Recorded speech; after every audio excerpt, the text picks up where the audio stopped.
to get a nice result, you have to push quite aggressively. Otherwise, the others will just hoover up the damage before you get into position.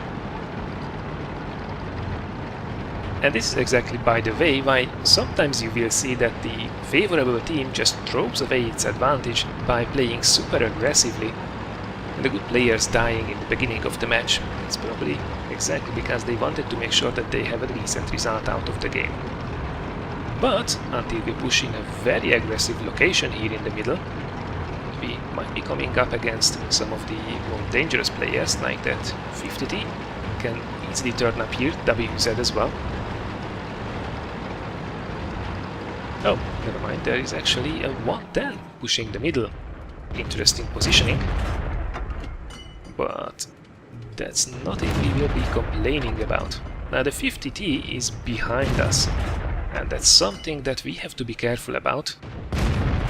Luckily there is a Hellcat and a Panther 2 covering our ass, which means we are free to snipe these guys down. Look at this array of enemies, a Nashorn, a Cromwell, and a very dead 110. This is beautiful. Now you might realize that we have a really decent rate of fire, however our shots doesn't seem to do a lot of damage.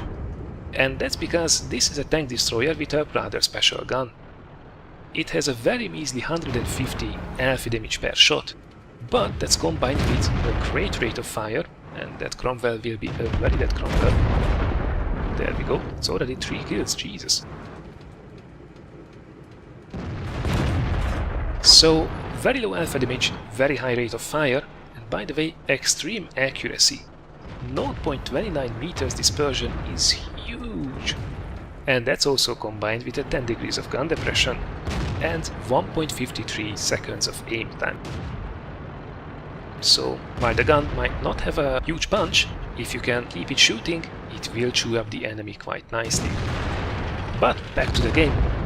Things are looking rather ugly. We are being squeezed in from both sides, especially from the right, and SU-12244 rears its ugly head. And that's a really dangerous Tier 7 tank destroyer. Probably can 3-shot us.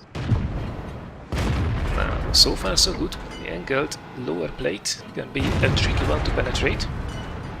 Oh, Tiger B is moving in as well. I think we were aiming at the tracks there, which was absolutely the right thing to do. So far, he doesn't seem to notice us actually.